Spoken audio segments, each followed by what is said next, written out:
Welcome students, मैं हूँ Aishwarya Mehta YouTube बाल मंदिर से। और आज मैं आपको व्यवसाय अध्ययन के अध्याय 2 के बारे में बता रही हूँ, जिसमें मैं आज आपको वैज्ञानिक प्रबंध के सिद्धांतों के बारे में समझाऊंगी। तो पहले तो देखते हैं कि वैज्ञानिक प्रबंध होते क्या है। इसका इंट्रो मैंने आपको पिछले वीडियो में भी दिया था, तो इसलिए एक बार छोटा सा इंट्रो वापस दे देती हूँ। वैज्ञानिक प्रबंध एक कला है जिसमें आप ये देखते हैं कि आप श्रमिकों से या कर्मचारियों से क्या करवाना चाहते हैं और उनसे कम समय में अधिक से अधिक काम करवा के लिए या उनकी कार्य क्षमता अनुसार काम करवा के लिए, ये होता है वैज्ञानिक प्रबंध। मतलब सिंपल भाषा में कहें तो जो भी कर्मचारी लगे हुए हैं आपके संगठन में, उनसे आप क्या करवाना चाहते हो। पहले तो आप ये सोचें कि आप उनसे क्या करवाना चाहते हो, फिर वो श्रमिक जो है वो किसी कार्य को अच्छे से अच्छे ढंग से पूरा कर सके, अपनी पूर्ण क्षमता से कार्य को कम से कम समय में पूरा कर सके, यह देखना ही वैज्ञानिक प्रबंध होता है। विज्ञान के प्रबंध जो है वो F.W. टेलर ने दिए, जो कि 4 सिद्धांत दिए F.W. टेलर ने। F.W. टेलर के बारे में भी आप पहले पढ़ चुके हैं कि एक मैकेनिकल इंजीनियर थे जो एक अमेरिकन कंपनी में काम कर चुके हैं। तो उन्होंने अपने अनुभव के आधार पर 4 सिद्धांतों को दिया था और चारों सिद्धांत को बारी बारी मैंने आपको पहले इनका छोटा सा इंट्रो दिया था, आज मैं उनका विस्तार रूप से बता रही हूँ। तो पहला है विज्ञान पद्धति, न कि अंगूठा टेक नियम। इसके बारे में थोड़ा बहुत मैंने बताया था कि अंगूठा टेक नियम क्या होता है। अंगूठा टेक नियम का मतलब होता है कि सबकी अपनी अपनी सोच, यानी इसमें कोई लॉजिक नहीं होता है। सब अपने अनुभवों के आधार पर या अपने एक्सपीरियंस के आधार पर एक स्टैंडर्ड सेट करते हैं। जैसे एक मैनेजर है, तो मैनेजर जो होता है, बहुत सारे मैनेजर होते हैं, तो सब अपने मैनेजर जो होते हैं वो अपने पास्ट एक्सपीरियंस के हिसाब से टारगेट को सेट करते हैं। जैसे एक मैनेजर है, एक एवरेज मैनेजर है, तो वो टारगेट सेट करता है 1000 प्रोडक्ट बनाने का। 6 महीनों में वो सोचता है कि मैं 1000 प्रोडक्ट बना सकता हूँ। मैंने बनाए थे तो मेरे कर्मचारी भी आगे के 6 महीनों में 1000 प्रोडक्ट ही बनाएंगे। और एक अच्छा मैनेजर, फुर्तीला मैनेजर, जिसने अपने पास्ट एक्सपीरियंस में कर्मचारियों से 1500 प्रोडक्ट्स बनवाए थे, तो वो ये सोचेगा कि मैं आगे अपने कर्मचारियों से और 6 महीने में 1500 प्रोडक्ट्स बनवा सकता हूँ। इस तरह से हर मैनेजर की जो नियम होते हैं, टारगेट्स होते हैं, वो अलग अलग हो जाते हैं। उनके पास्ट एक्सपीरियंस के आधार पर वो जो सारी चीजें अलग अलग हो जाती है। तो टेलर का ये मानना है कि सारे नियमों को जो अलग अलग प्रबंधकों के अलग अलग नियम होंगे, तो सबका परिणाम भी अलग अलग होगा। और अंगूठा टेक नियम एक ये भी होता है, जैसे जो मैनेजर ने कहा है वही उनके कर्मचारियों को करना पड़ता है और वही संगठन में लागू होता है, बिना किसी लॉजिक के, बिना किसी कारण के। तो इसको हटाकर टेलर ने विज्ञान पद्धति को महत्व दिया है। इन्होंने विज्ञान जो पद्धति है इसको लागू किया है कि किसी भी कार्य को करने का एक लॉजिक होना चाहिए, एक कारण होना चाहिए।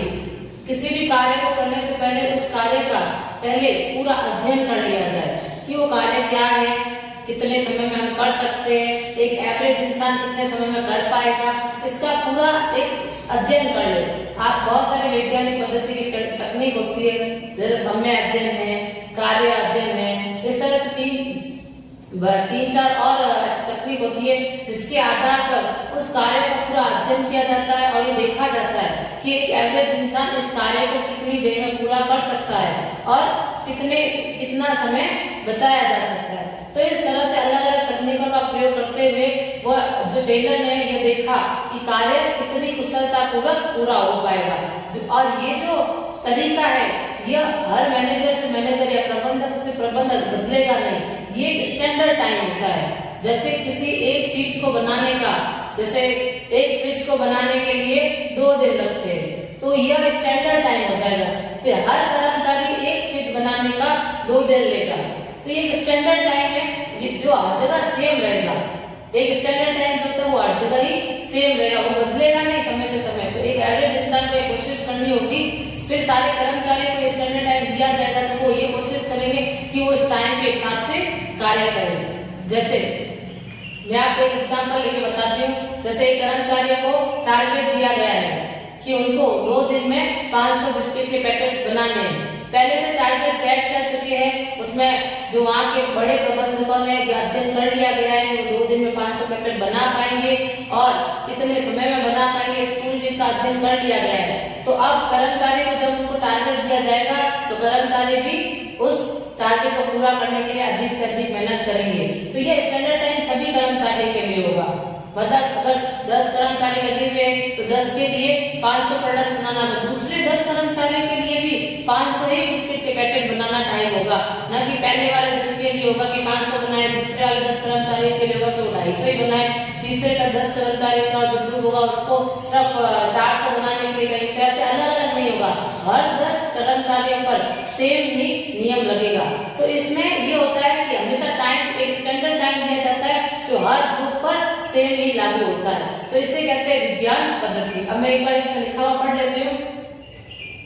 टेलर ने प्रबंध के क्षेत्र में वैज्ञानिक पद्धति को लागू करने की पहल की है। अंगूठा टेक नियम सभी प्रबंधक अपने अपने नियम को अपनाएंगे, इसलिए सभी का प्रभाव समान नहीं होगा। अंगूठा टेक नियम में सभी प्रबंधक अपने अपने नियम, अपने अपने अनुभव अपनाते हैं, इसलिए सबका प्रभाव भी अलग अलग होता है। टेलर का विश्वास था कि अधिक कार्य क्षमता में वृद्धि केवल एक ही सर्वोत्तम विधि से कर सकते हैं। अगर किसी कार्य में वृद्धि करनी है, किसी की कार्य क्षमता में वृद्धि करनी है, तो वो एक ही सर्वोत्तम या सर्वश्रेष्ठ विधि से कर सकते हैं। यानी कोई भी एक विधि से करना चाहिए। अगर संगठन में कार्य हो रहा है तो कोई एक विधि से होगा, तभी वो सर्वोत्तम ढंग से हो पाएगा। अगर सभी प्रबंधक अपने अपने नियम लगाने शुरू कर देंगे तो कार्य सर्वोत्तम ढंग से नहीं हो पाएगा। और ये कार्य सर्वोत्तम ढंग से कैसे होगा, इसके लिए समय अध्ययन, कार्य अध्ययन ऐसे करके कुछ विधियां होती है, कुछ तकनीक होती है, उसको लागू करना पड़ेगा और उसके बाद कार्य अधिक कार्य कुशलता से या कार्य क्षमता से हो पाएगा। अंगूठा टेक नियम की जगह यह विधि विकसित हो रही है। इस विधि से मानवीय शक्ति एवं समय बचत तथा माल की बर्बादी से भी भारी बचत होती है। जो ये विधियां है समय अध्ययन वाली और ये कार्य अध्ययन वाली और 2-3-4 और टेक्निक है और विधियां है जो आपके बुक में आगे बढ़ाई गई है, तो इन विधियों का उपयोग करते हुए मानवीय शक्ति यानी कर्मचारी की शक्ति को भी बचाया जा सकता है एवं समय की बचत होगी और माल की बर्बादी भी नहीं होगी।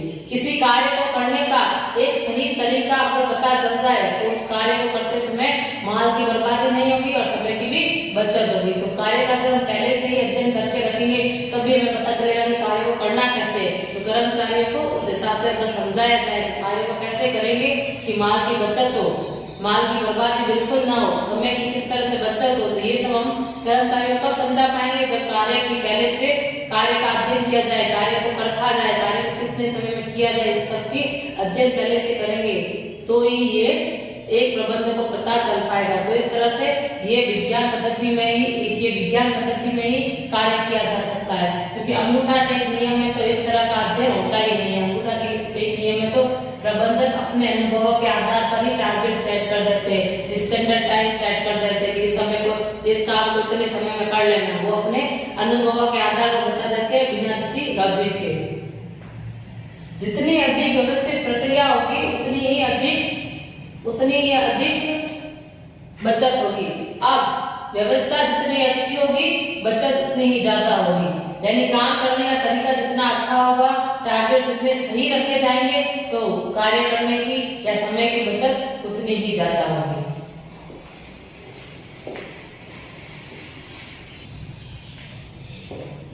तो शायद अब आपको समझ में आ गया होगा कि विज्ञान पद्धति न कि अंगूठा टेक नियम जो सिद्धांत है वो किस प्रकार से कार्य करता है। इसमें मैं आपको पहले बता चुकी हूँ कि टाइम स्टडी बहुत जरूरी है।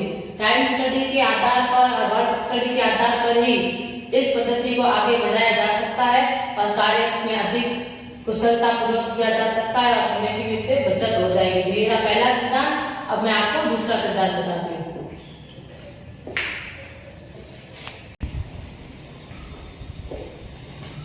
तो दूसरा सिद्धांत है सहयोग न कि टकराव।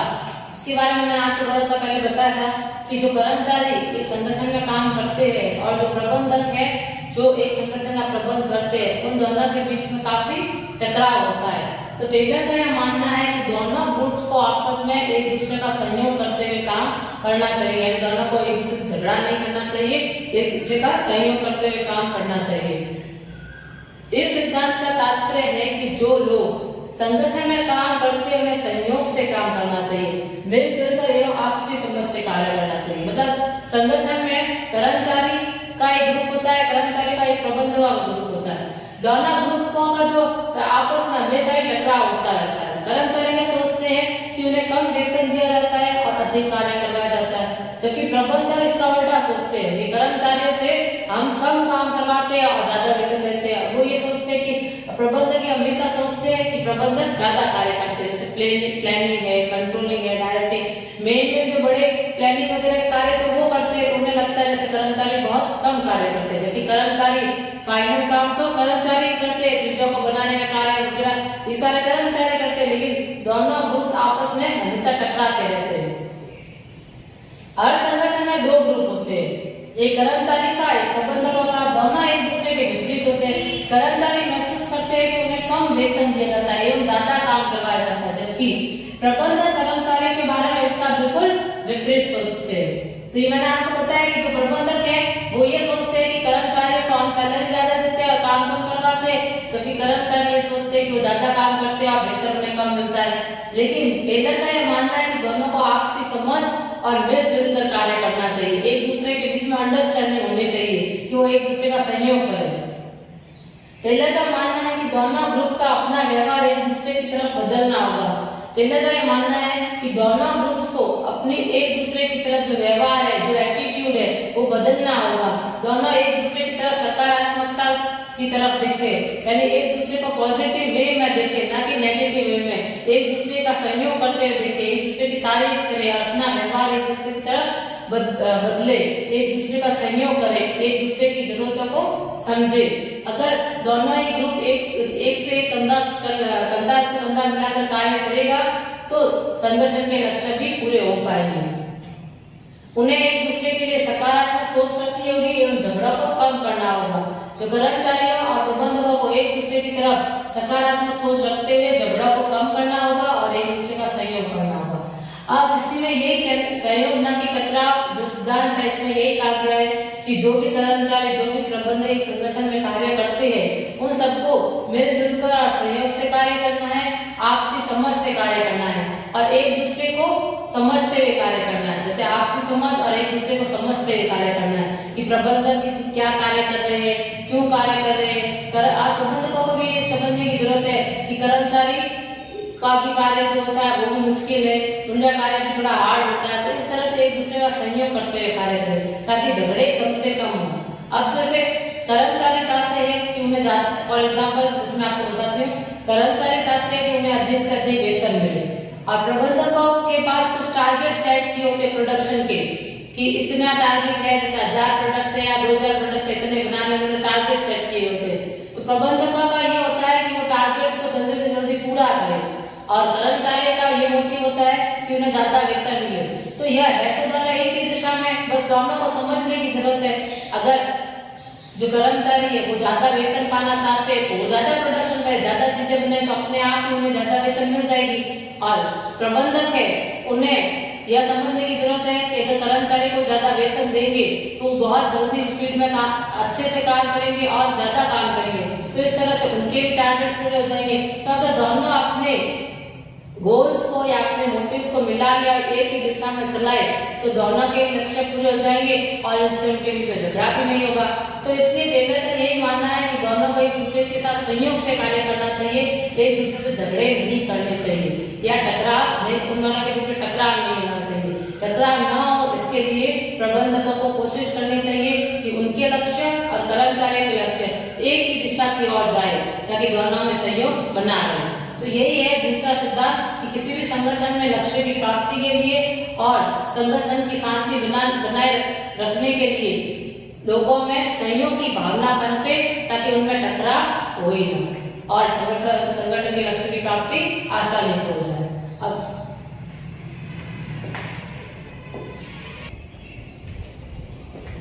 अब तीसरा है संयोग न कि व्यक्तिवाद।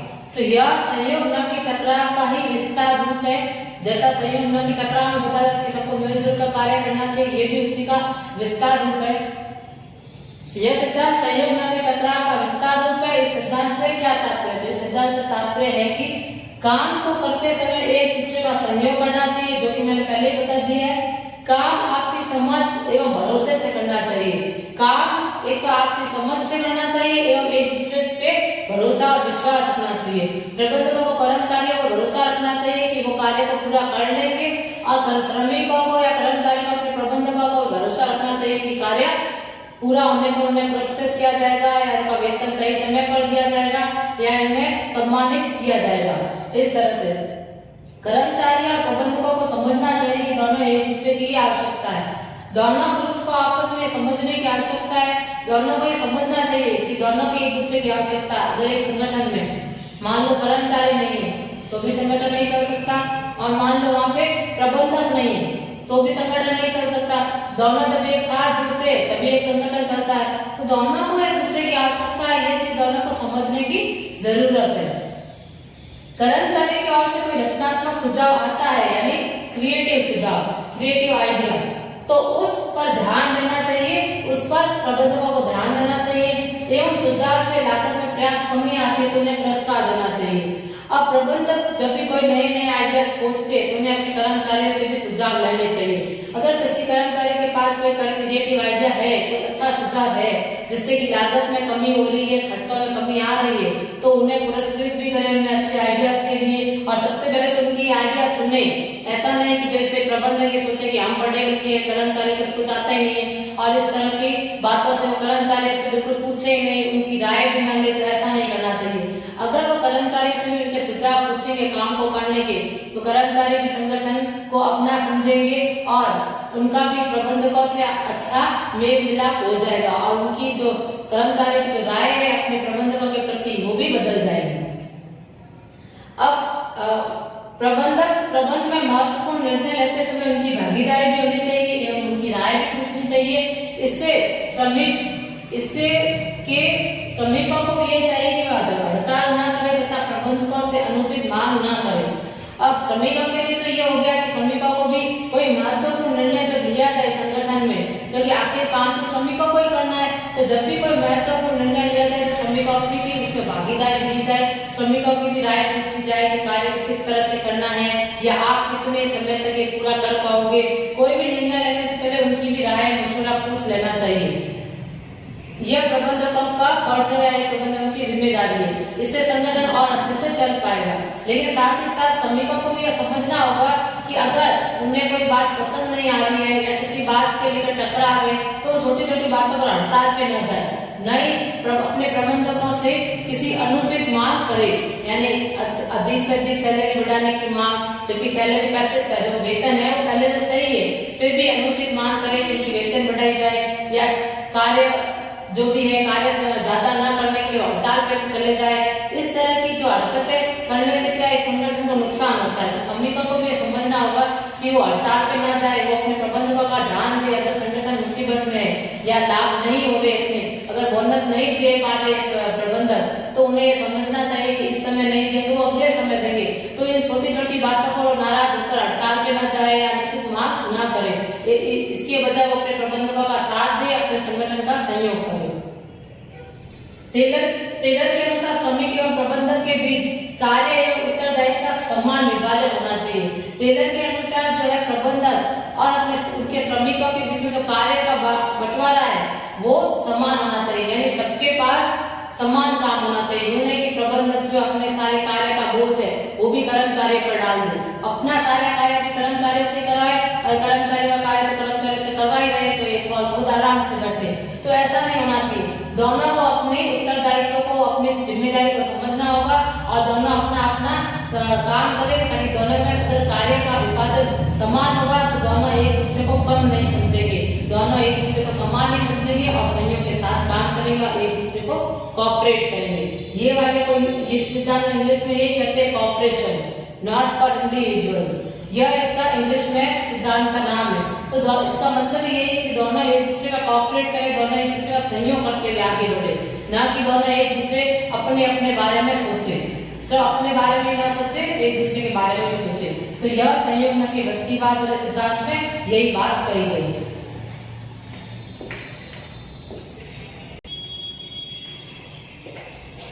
तो चौथा सिद्धांत है प्रत्येक व्यक्ति का उसकी अधिकाधिक क्षमता एवं सम्मति के लिए विकास। प्रत्येक व्यक्ति यानी जो भी संगठन में व्यक्ति काम करते हैं उनकी कार्य क्षमता में वृद्धि हो, उनके ज्ञान में वृद्धि हो, उनकी समृद्धि का विकास हो, यानी उनकी भी प्रॉस्पेरिटी बढ़े। तो इस सिद्धांत में यही कहा गया है कि हर व्यक्ति की क्षमता अधिक से अधिक हो एवं उसकी समृद्धि का विकास हो, उसका ज्ञान का विकास हो। इसके लिए क्या करना पड़ेगा? तो इसके लिए उन जो कर्मचारी संगठन में कार्य करते हैं उनका समय से समय नॉलेज बढ़ाना होगा, यानी ज्ञान में वृद्धि करनी होगी, उन्हें समय से समय ट्रेनिंग देनी होगी ताकि वो और अच्छे से कार्य कर पाए। औद्योगिक कार्य क्षमता अधिकांश कर्मचारियों की योग्यता पर निर्भर करती है। जो औद्योगिक कार्य क्षमता है, जिसे जो भी औद्योगिक कार्य क्षमता है, इंडस्ट्रियल कैपेसिटी जिसे कहते हैं, उसकी जो क्षमता उस पर निर्भर करती है कर्मचारी कितने योग्य है। किसी भी औद्योगिक या फैक्ट्री या फिर किसी संगठन की कार्य क्षमता उतनी ही अच्छी होगी जितने उनके कर्मचारी अच्छे होंगे। अगर एक संगठन में बहुत महंगी मशीनें लाके रख दी, किसी फैक्ट्री में बहुत अधिक बड़ी मशीनें लाके रख दी, विदेशों से मशीनें लाई गई, लेकिन वहाँ के कर्मचारी बहुत आलसी है या उनमें कार्य करने की योग्यता नहीं है, तो मशीनों का कोई मतलब नहीं होगा, क्योंकि आखिर काम तो कर्मचारी को ही करना होता है। इसलिए किसी भी औद्योगिक कार्य क्षमता तभी बढ़ेगी जब वहाँ के कर्मचारी की योग्यता बढ़ेगी। तो कर्मचारियों की योग्यता पर ही निर्भर करता है कि वहाँ की कार्य कितना अच्छा होगा। यानी अगर कर्मचारी कार्य करने में निपुण है, गुणी है, उनकी कार्य क्षमता बहुत अधिक है, तो वहाँ का कार्य भी अधिक कार्य क्षमता से पूरा होगा, टारगेट समय से पहले पूरे हो जाएंगे। वैज्ञानिक प्रबंध को अपने कर्मचारी के विकास को मान्यता देता है। वैज्ञानिक प्रबंध भी ये सोचता है कि कर्मचारियों का विकास तो होना ही चाहिए, यानी समय से समय नॉलेज अपडेट होना चाहिए। जो कर्मचारी कार्य कर रहे हैं, समय से समय उनका नॉलेज अपडेट होना चाहिए। यानी अभी जो कर्मचारी है काफी समय से काम कर रहे हैं, तो जैसे नई टेक्निक आती है, जैसे नया कंप्यूटर आ गया, पुराने जमाने में जैसे कंप्यूटर टेक्नोलॉजी आ गई थी, आज इंटरनेट टेक्नोलॉजी हर जगह चलती है, तो अगर कर्मचारी को इस इंटरनेट के बारे में, कंप्यूटर के बारे में नॉलेज नहीं है, तो इस चीज का उन्हें नॉलेज दिया जाए, उनको सिखाया जाए कि कंप्यूटर कैसे चलाते हैं, इंटरनेट का उपयोग कैसे करते हैं, इस तरह की बातें, और मशीनों का उपयोग कैसे करना है। तो इस तरह से उनको ट्रेनिंग देंगे तो उनकी भी कार्य क्षमता में वृद्धि होगी और उनका विज्ञान बढ़ेगा। प्रत्येक व्यक्ति का चयन वैज्ञानिक रीति से होना चाहिए। जो कार्य उसे सौंपा जाता है उसकी शारीरिक, मानसिक एवं बौद्धिक योग्यता के अनुसार होना चाहिए। प्रत्येक व्यक्ति का चयन जो वैज्ञानिक रीति से होना चाहिए, यानी जैसे कोई जॉब है, जैसे हमें इंग्लिश टीचर की आवश्यकता है किसी स्कूल में, तो इसमें हम क्या देखेंगे कि इंग्लिश टीचर की आवश्यकता है तो उन्होंने एमए इंग्लिश में किया हो, न कि एमए बायोलॉजी में किया हो। तो इस तरह से जिस सब्जेक्ट के टीचर की आवश्यकता होती है, हम उस सब्जेक्ट की ही डिग्री देखते हैं। उसी प्रकार से जब जिस जॉब पर हमें जिस कर्मचारी की आवश्यकता होती है, हम उसकी वही क्वालिफिकेशन देखकर उसको नियुक्ति देंगे।